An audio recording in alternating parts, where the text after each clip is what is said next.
এই বিবেক অগ্নিহোত্রীর সিনেমাটাই ভাবুন, সিনেমাটা রিলিজ হয়নি, তার আগে ট্রেলারই যা দেখলাম, অর্ধেক সিনেমা তো দেখা হয়ে গেল।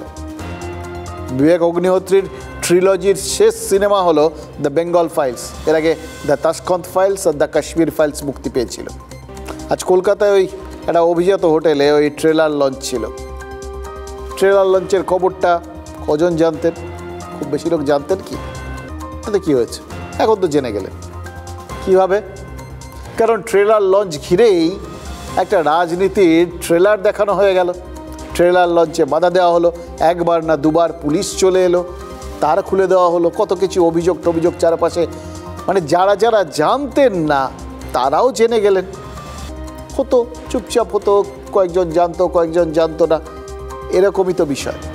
এবং সবথেকে বড় বিষয়, যদি এখানে আমাদের ট্রেলারটা লঞ্চ না হতো, অন্য কোথাও হতো, আরও বড় ধুমধাম করে হতে পারত। আজকের দিনে ইউটিউবে সব রয়েছে।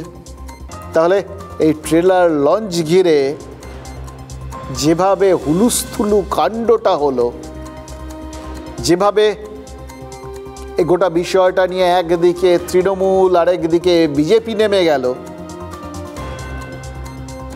তার পেছনে কি রাজনীতির অন্য উদ্দেশ্যও আছে?